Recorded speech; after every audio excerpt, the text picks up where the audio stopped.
আসসালামু আলাইকুম। প্রিয় দর্শক, অন্য মঞ্চের আলাপ চাইতে আপনাদের সকলকে আমন্ত্রণ। হঠাৎ কেন ব্রহ্মোস ট্রম্বোস নিয়ে গিয়ে সেভেন সিস্টারে লাগানো হচ্ছে? BrahMos, Pinaka, R K Ghai, deputy chief army staff of, ওনার নাম হচ্ছে আর কে ঘাই। স্ট্র্যাটেজিক, এই স্ট্র্যাটেজিক যে ডেপুটি চিফ অফ স্টাফ থাকে না, তিনি সমস্ত যুদ্ধটা পরিচালনা করেন। পুরো যুদ্ধটা ওখানেই ক্যাম্প করেন, ওখানে ক্যাম্প করে ওখানেই পরিচালনা করেন। এখন এই ডেপুটি চিফ অফ স্টাফ তিনি ওখানে গিয়ে পৌঁছালেন কেন? স্ট্র্যাটেজিক। 1999 সালের ঘটনা ভাবুন, তখন অন্য লোক ছিলেন, তিনিও কিন্তু কার্গিলে গিয়ে ওখানে গিয়ে আস্তানা গেড়েছিলেন এবং পুরো যুদ্ধটা উনি পরিচালনা করেছিলেন। 71 সালে এই পোস্টটা ছিল না, ফলে 71 সালে যা করেছেন ফিল্ড মার্শাল মানেকশা একা করেছিলেন এবং জেনারেল অরোরা, ইস্টার্ন কমান্ডের জেনারেল অরোরা, তারা পরিচালনা করেছিলেন। এবারে সমস্ত ডিপার্টমেন্টগুলো ভাগ হয়ে গিয়েছে যাতে সমন্বয় গঠন করা যায়। এখন হঠাৎ এই অবস্থা হলো কেন, এটা জানতে হলে আপনাদের একটু পেছন দিকে যেতে হবে। পেছন দিকে বলতে, যখন খলিলুর রহমান যখন আমাদের এখানে আসেন, ওই কলম্বো কনক্লেভে যখন আসেন, সেই সময়তে একটা দ্বিপাক্ষিক বৈঠক ছিল অজিত দোভালের সঙ্গে, এনএসএ। বৈঠকটা ছিল দ্বিপাক্ষিক, কিন্তু মধ্যিখানে আমি বলেছিলাম, একবার আপনাদের বলেছিলাম, সার্জিও গোর ওই বৈঠকে উপস্থিত ছিলেন।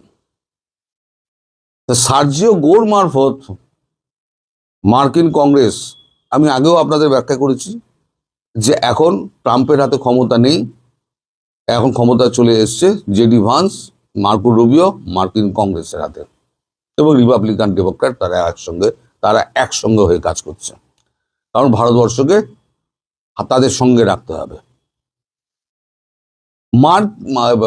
সার্জিও গোরকে দিয়ে একটা মেসেজ পাঠানো হয় খলিলুর রহমানকে, যে এতদিন মার্কিন যুক্তরাষ্ট্র যত আপনাদের সঙ্গে ছিল, এখন কিন্তু মার্কিন যুক্তরাষ্ট্র আর আপনাদের সঙ্গে নেই।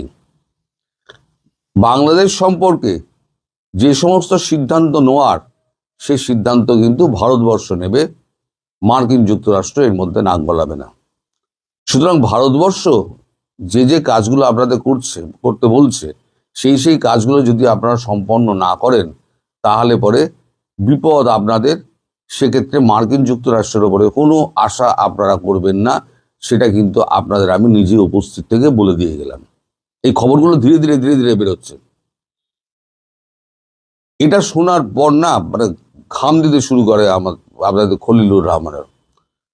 তারপর তুরুপের টেক কাটা, মানে একেবারে দেখান, টেবিলে ফেলেন আমাদের অজিত দোভাল।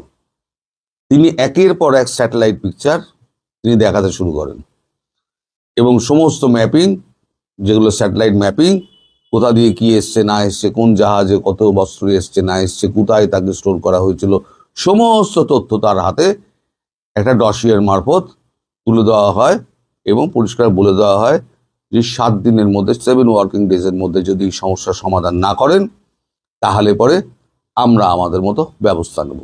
7 ওয়ার্কিং ডেজ কিন্তু পেরিয়ে গিয়েছে। এবার ট্রাম্প যদি এটা করতেন, তাহলে ভাবুন ট্রাম্প কি করতেন। ট্রাম্প একেবারে লাফালাফি করে, মানে সংবাদ সম্মেলন করে উনি বলতেন, India is my friend, Indian is the friend of American, we love India. এই সমস্ত বলে টলে উনি একটা প্রেস কনফারেন্স করে উনি বলতেন যে এখন থেকে ইন্ডিয়া হচ্ছে আমাদের মোস্ট ফেভারিট নেশন। কিন্তু এ তো ট্রাম্প নয়, এটা হচ্ছে জেডি ভান্স এবং মার্কো রুবিও এবং কংগ্রেস, তারা চুপি চুপি যে বার্তাটা পৌঁছে দিয়েছে লিখিত মাধ্যমে। চুপি চুপি মানে কি? লিখিত মাধ্যমে, ইন্ডিয়া হচ্ছে মোস্ট ফেভারিট নেশন। তার মানে চীনকে দূরত্বে রাখতে গেলে ইন্ডিয়াকে ছাড়া আমাদের কোনো উপায় নেই। এটা আগেও তারা বুঝতো। আমি তো অনেকদিন আগে বলেছিলাম যে মার্কিন যুক্তরাষ্ট্রে বুদ্ধিমান লোকের অভাব নেই। মার্কিন যুক্তরাষ্ট্রে কিন্তু বুদ্ধিমান লোকের অভাব প্রচুর, বুদ্ধিমান লোক কিন্তু প্রচুর রয়েছে। তারা কিন্তু ব্যাপারটা বুঝতে পারছেন যে আমাদের এই চাপ, আর মার্কিন যুক্তরাষ্ট্রের এই চাপ ভারতের প্রতি, এটা চীনের দিকে ঠেলে দিচ্ছে এবং চীন ক্রমশ ভারতের কাছাকাছি চলে আসছে। এই ছাড়া আর একটা যেটা যুক্তি আছে সেটা হচ্ছে অস্ত্র আমেরিকা চীন থেকে কিনছে, বাংলাদেশও চীন থেকে কেনার কথা বলেছে। কিনবে কি কিনবে না সেটা পরের কথা, বাংলাদেশ কিনছে। ফলে এই যে চীনের ওপরে চোখ টাটানোটা আমেরিকার আরো বেড়ে গেছে। এখন মোস্ট ফেভার্ড নেশন যদি ঘোষণা করে দেয়, মানে লিখিতভাবে যদি দিয়ে দেয়, তাহলে ভারতের সঙ্গে অর্ধেক সমস্যা মিটে গেল এবং বাংলাদেশ থেকে অফিসিয়ালি পা তুলে নিল সার্জিও গোরকে দিয়ে, পরিষ্কার একটা মেসেজ পাঠিয়ে দিয়ে। এবার হলো কি, ওই বৈঠকের ফলপ্রসূর জন্য যেটা হচ্ছে, এখন আমাদের এখানে ডিআরডিও পুরো একেবারে চোখ পেতে তাকিয়ে আছে স্যাটেলাইটের দিকে। এটা একটা নাটক করলো কি বাংলাদেশ, নাটক করলো কি 4-5 জায়গায় 2-4টে এরকম ছাউনি ফাউনি ভেঙে টেঙে দিয়ে বলে দিল আমরা আপনাদের শর্ত পূরণ করে দিচ্ছি, এই দেখুন আমরা সন্ত্রাসবাদের বিরুদ্ধে ব্যবস্থা নিচ্ছি। কিন্তু আসল যে কাজগুলো, সন্ত্রাসবাদের বিরুদ্ধে কাজ করার আসল কাজগুলো কিন্তু বাংলাদেশ একটুও করেনি এবং ইউনূস তার জায়গায় কিন্তু একই বহাল তবিয়তে রয়ে গেছে। কি জন্য, কোন সাহসে ইউনূস এটা করছে সেটা কিন্তু কেউ বলতে পারছে না। অতি বড় বুদ্ধিমান মানুষ, অতি বড় কূটনীতিক, অতি বড় বিবেচক, কেউ বলতে পারছে না যে ইউনূস কোন সাহসে কার বলে এটা করছে। পাকিস্তানের অবস্থা খুব খারাপ, পাকিস্তানের কথা কালকেই বলেছি আপনাদের। এখন রাওয়ালপিন্ডি, করাচি, পাঞ্জাব, সিন্ধ, তারপরে আপনার ইসলামাবাদ, সর্বত্র এখন বিক্ষোভ হচ্ছে ইমরান খানের ব্যাপার জানার জন্য। ইমরান খানের ব্যাপারে তার ভিডিও প্রকাশ করো, তিনি সুস্থ আছেন কিনা। এখন ঘরে বাইরে পাকিস্তানের যা চাপ, পাকিস্তান তার উপরে আবার আমেরিকা আবার চাপ দিচ্ছে, মার্কো রুবিও চাপ দিচ্ছে শাহবাজ শরীফকে যে তোমাদের সঙ্গে আর আমাদের কোনো সম্পর্ক নেই, চাপ দিচ্ছে। ফলে আমেরিকা পাশ থেকে সরে গিয়েছে পাকিস্তানের। চীন আবার গন্ডগোল করেছে এই কারণে, যেহেতু পাকিস্তান মাঝে আমেরিকার ঘনিষ্ঠ হয়েছিল, তখন চীন বলেছিল যে আচ্ছা বেটা, খাইয়ে দাইয়ে আমি মানুষ করলাম আর তুমি এখন গিয়ে এখন ট্রাম্পের কোলে বসে বললে, খাওয়ালাম আমি, বিয়ারাইতে এত টাকা ঢাললাম, সরি, এত কিছু করার পর যখন তোমাদের মন পেলাম না, এখন তো আর আমি তোমাদের সঙ্গে নেই। ফলে চীন গেল, আমেরিকা গেল, পাকিস্তানের নিজের মধ্যে অবস্থা খারাপ, নিজের সংঘর্ষগুলো আগেই বলেছে, আভ্যন্তরীণ সংঘর্ষগুলো, এরপর ইমরান খানের এই অবস্থা। আফগান নিউজ যেটা বার করে দিয়েছে, ফাঁস করে দিয়েছে, সেটা নিয়ে এখনো সরকার কিছু বলছে না। সব মিলিয়ে পাকিস্তান হয়ে গেছে চাপে। তাহলে কার এতে সাহসে ইউনূস এইটা করে যাচ্ছেন সেটা কিন্তু কেউ ধরতে পারছে না। হয়তো ইউনূস জানেন যে আমি তো মরবো তো মরবো, ঠিক আছে, আমি দেশটাকে ধ্বংস করে দিয়ে যাব, এটা ইউনূসের হয়তো হতে পারে, কিন্তু ইউনূস জানেন ইউনূস পালাতে পারবেন না। এখন আমাদের যে এখানে যে ব্রহ্মোস, পিনাকার সমস্ত রেডি করা হয়েছে এবং আমাদের যিনি deputy chief of army staff strategic, তিনি যে পৌঁছে গেছেন আরকে ঘাই, তিনি এবার ওখান থেকে সমস্ত যুদ্ধটা পরিচালনা করবেন। তো কবে শুরু হবে না হবে আমি বলতে পারবো না, আগেও বলেছি আমি জ্যোতিষী না, আমার কাছে কোনো খবর থাকে না। কিন্তু ব্রহ্মোস যখন পৌঁছেছে এবং পিনাকা যখন পৌঁছেছে এবং লঞ্চার যখন পৌঁছেছে, পদাতিক বাহিনী যখন রেডি আছে এবং যখন সেখানে সমস্ত হাসপাতাল এবং স্কুলগুলোকে খালি করে দেওয়া হচ্ছে, তাহলে ধরে নেওয়া হচ্ছে খুব তাড়াতাড়ি একটা বড় অ্যাকশনে যাবে এবং বুটস অন গ্রাউন্ড হবে, অর্থাৎ ভেতরে সৈন্য ঢুকবে, 7 সিস্টারের ভেতরে সৈন্য ঢুকবে, দিনাজপুর কোচবিহারের দিক দিয়ে সৈন্য ঢুকবে। এখন দেখা যাক, সেটা এখন বাদ কা বাদ, কবে হয় দেখা যাক। তবে খুব শিগগিরই এই ঘটনা ঘটতে চলেছে, খুব শিগগিরই।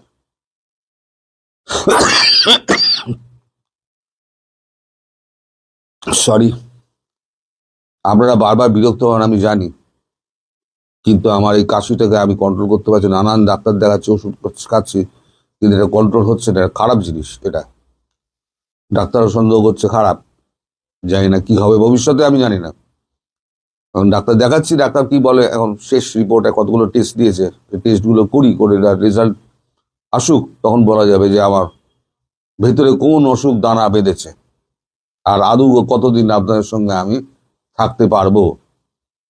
যাই হোক, এখন আমার যেটা শেষ ইচ্ছে, যে আমি থাকি, যতদিন বেঁচে থাকি ততদিনের মধ্যে যেন আপনাদের স্বপ্ন পূরণ হয় এবং আপনাদের আশা আকাঙ্ক্ষার প্রধানমন্ত্রী শেখ হাসিনা তিনি আবার সিংহাসনে গিয়ে বসুন।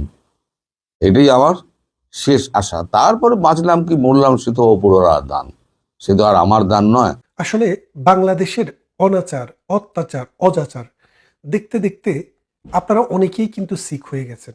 এর পিছনের মূল কারণটা হচ্ছে আপনারা কিন্তু এরকম বাংলাদেশ চাননি। এই বাংলাদেশ গত 53 বছর 54 বছরে আমাদের বিভিন্ন রাজনীতিবিদদের, রাজনৈতিক নেতাদের, কর্মীদের অক্লান্ত পরিশ্রমে বাংলাদেশ দক্ষিণ পূর্ব এশিয়াতে অন্য যেই কোনো দেশের চাইতে সামাজিক, রাজনৈতিক, অর্থনৈতিক, ভৌত অবকাঠামো, সামাজিক অবকাঠামো, শিক্ষা, সংস্কৃতির বিকাশে অনেক অগ্রণী ভূমিকা পালন করেছে। শুধুমাত্র গণতান্ত্রিক প্রেক্ষাপট বাংলাদেশে যেহেতু একাধিকবার 3 বা 4 বার আর্মি ইন্টারভেনশন হয়েছে, আমাদের গণতন্ত্রের উন্নয়ন সেইভাবে হয়নি। কিন্তু সত্যিকার অর্থে আমাদের প্রতিবেশী যেই কোনো দেশের চাইতে আমরা ভালো করছিলাম। এমন সময় শকুনের দৃষ্টি পড়ল বাংলাদেশের উপরে। এই বাংলাদেশের উত্থান, এই বাংলাদেশের পতন, এই বাংলাদেশের জন্ম এবং এই বাংলাদেশের মৃত্যু সব কিছুর সাথে আমাদের প্রতিবেশী রাষ্ট্র ভারত সবসময় অঙ্গাঙ্গিভাবে জড়িত থাকবে। কেন থাকবে? বিষয়টা আপনারা একটু খেয়াল করে দেখেন। বাংলাদেশ রাষ্ট্রটির যখন জন্ম হয়, এটি গরিবের রাষ্ট্র ছিল। পাকিস্তানের পূর্বাংশ খুবই গরিব অঞ্চল। এই গরিব অঞ্চলের না আছে অন্ন, বস্ত্র, বাসস্থান, শিক্ষা, চিকিৎসা, কোনো কিছুই নেই। যুদ্ধ করা তো দূরের কথা। এই মহাভারত যখন আমাদের পাশে এসে দাঁড়ালো, আমাদের জাতির জনক বঙ্গবন্ধু শেখ মুজিবুর রহমানের প্রচেষ্টার সাথে যখন ভারত যখন কাঁধে কাঁধ মিলিয়ে কাজ করলো, মুক্তি বাহিনীকে শেল্টার দিল, 1 কোটি মানুষকে আশ্রয় দিল এবং সর্বোপরি নিজেরা যুদ্ধ করে এই দেশটিকে স্বাধীনতার একটি ভিত্তি তৈরি করে দিল। গত 54 বছরে ভারত আমাদেরকে নানানভাবে সহযোগিতা করেছে, নানান প্রকল্পে অনুদান দিয়েছে। বিশ্ব সবাই আমাদের অবস্থানকে সুদৃঢ় করতে ভারত অনেক ভূমিকা রেখেছে। গত 17 বছর থেকে প্রধানমন্ত্রী শেখ হাসিনার নির্লস প্রচেষ্টার সাথে ভারতের আন্তরিকতায় বাংলাদেশের অর্থনীতি ভারতকেও ছাড়িয়ে গিয়েছিল। সেই অবস্থায় শকুনের চোখ পড়ল বাংলাদেশের দিকে। এই শকুনেরা চাইল এই বাংলাদেশটিকে ছিন্ন ভিন্ন করে ফেলবে, ছিন্ন বিচ্ছিন্ন করে ফেলবে। এখন ডক্টর ইউনূস বাংলাদেশটিকে বিক্রি করা শুরু করেছে। এই টুকরো টুকরো করে বাংলাদেশ বিক্রি হচ্ছে। আপনারা দেখেছেন চট্টগ্রাম বন্দরটি 30 বছরের জন্য আমেরিকাকে দিয়ে দিল, ডিপি ওয়ার্ল্ডকে। তারপর ডেনিস কোম্পানিকে আরেকটি টার্মিনালের অনুমোদন ছিল, যেটি দেওয়া হলো 40 বছরের জন্য।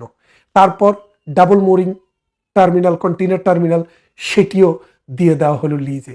তার মানে বাংলাদেশের আছেটা কি? একটা সমুদ্র বন্দর, আরেকটি বিমানবন্দর। এই বিমানবন্দরে সাম্প্রতিক আগুন লেগেছিল। এই আগুন লাগার পিছনের কারণ কিন্তু অনেকেই অনেক অনুসন্ধান করছেন, কিন্তু সত্যিকারের অনুসন্ধান যদি করেন তাহলে কিন্তু কারণটি অন্য জায়গায় আপনারা খুঁজে পাবেন। আমি যে কথাটি বলছিলাম, দেখেন আমাদের এই বন্দরে ব্রিটিশ বেনিয়ারা এসেছিল, আমাদের এই বন্দরে পর্তুগিজরা এসেছিল, আমাদের এই বন্দরে ডাচরা এসেছিল। এসে আমাদেরকে পরাধীন রাখার বহু চেষ্টা হয়েছে। এই বাঙালি 190 বছর সংগ্রাম করে ব্রিটিশকে খেদিয়েছে, বহু সংগ্রাম করে পর্তুগিজ দলদস্যুদের খেদিয়েছে, বহু সংগ্রাম করে তারপরে আপনার ডাচদেরকে খেদিয়েছে।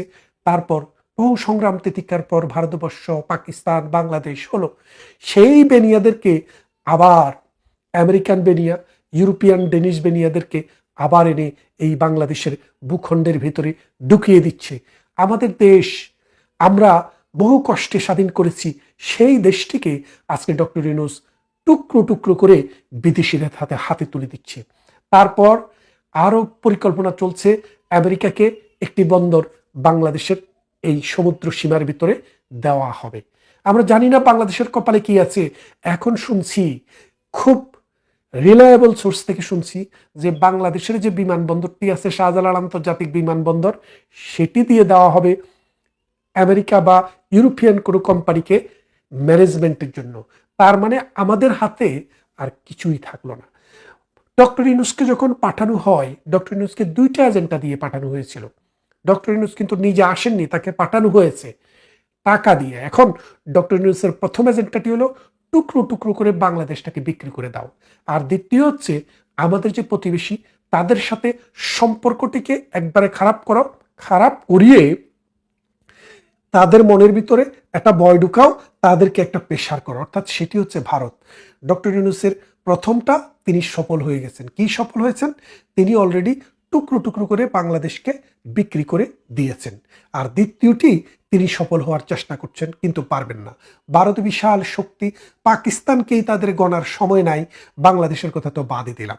এখন এই ডক্টর ইউনূস এসে তার পালিত পুত্রদেরকে দিয়ে প্রথম ভারতকে থ্রেট দিল যে ভারতের 7টি যে অঙ্গরাজ্য তার কিছু অংশ বাংলাদেশের ভিতরে ঢুকিয়ে তিনি মানচিত্র বদলায় ফেলবেন। তারপর বললেন কি চায়নাতে গিয়ে যে ইন্ডিয়ার যে কয়টি কয়টি 7টি অঞ্চলকে তিনি ল্যান্ডলকড হিসাবে বললেন। কিন্তু ল্যান্ডলক তো বাংলাদেশেরও বহু অঞ্চল আছে, ঢাকাও তো ল্যান্ডলক, কারণ ঢাকার চারপাশে তো কোনো সমুদ্র নেই। তাহলে আপনি বোঝেন ব্যাপারটা।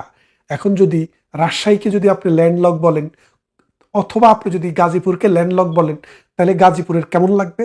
গাজীপুর তো বাংলাদেশের অংশ।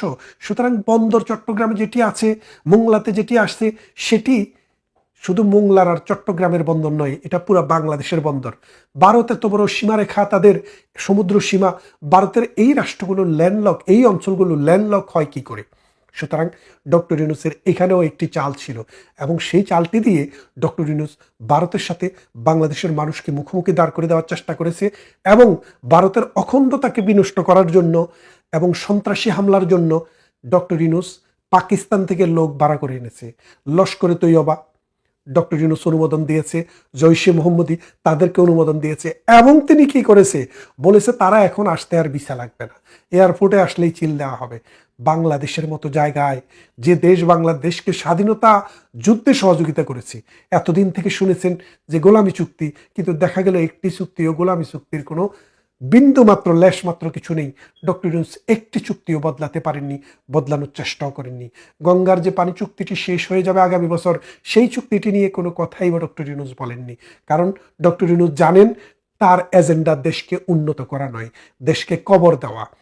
এর বিনিময়ে ডক্টর ইউনূস কি পেয়েছেন? দুইটি জিনিস। এক, তো তিনি ক্ষমতা পেয়েছেন, ক্ষমতার ব্যবহার করছেন, তার 14 গোষ্ঠীকে এবং তার 14 পুরুষের আত্মীয় স্বজনকে এখানে আত্মীয়করণ করছেন, তার গ্রামীণ ব্যাংকের সমস্ত পয়সা মাফ করিয়ে নিচ্ছেন। আরেক দিকে তিনি এই কন্ট্রাক্টগুলো দিয়ে কোটি কোটি টাকা হাতিয়ে নিচ্ছেন। এই হাতিয়ে নেওয়ার ভাগ ডক্টর আসিফ নজরুল পাচ্ছে ওই যে শিশু উপদেষ্টারা, এবং পাচ্ছে এনসিপি। জামাতকেও দেয় কিনা জানি না, বিএনপির কপালে কিছুই নাই। এখন বিএনপিকে বাংলাদেশের রাজনীতিতে কবর দেওয়াও ডক্টর ইউনূসের একটি এজেন্ডা। তবে কবর দেওয়ার আগে ডক্টর ইউনূস বের হওয়ার কোনো সুযোগ আছে কিনা সেটা তিনি অনুসন্ধান করছেন। যদি না থাকে তাহলে বিএনপিকে কবর দেওয়া সম্ভব হবে না, আর যদি কোনো সুযোগ পান তাহলে বিএনপিকেও শেষ করে দেওয়ার প্রকল্প নিয়েই তিনি এসছেন। এখন এই যে একটি বাংলাদেশ টুকরো টুকরো করে বিক্রি করে দিচ্ছে ডক্টর ইউনূস, কোথায় আমাদের মতিউর রহমান, যিনি বড় বড় কলাম লিখতেন বাংলাদেশ বিক্রি হয়ে যাচ্ছে? কোথায় আমার মাহফুজা নাম? কোথায় আমার ওই যে ট্যাবলয়েড পত্রিকার মতি সাহেব? কোথায় আপনারা? কোথায় আনু মোহাম্মদ? কোথায় আমাদের বিশ্ববিদ্যালয়ের সেই লাল বদরেরা? আজকে কিন্তু ডক্টর ইউনূস একদিকে শেখ হাসিনার ফাঁসির রায় অনুমোদন করছেন, আরেকদিকে 30-40 বছরের জন্য বাংলাদেশের একটা অংশকে বিক্রি করে দিচ্ছেন। ছি বাংলাদেশ, ছি বাংলাদেশ, তুমি ঘুরে দাঁড়াও, তা না হলে তোমার অখণ্ডতাও থাকবে না, তোমার দেশের মানচিত্রও থাকবে না, তোমার প্রতিবেশীরা অশান্তিতে থাকলে তুমিও শান্তিতে থাকবা না। ভালো থাকবেন, কথা হবে অন্য কোনো ভিডিওতে, অন্য কোনো দিন।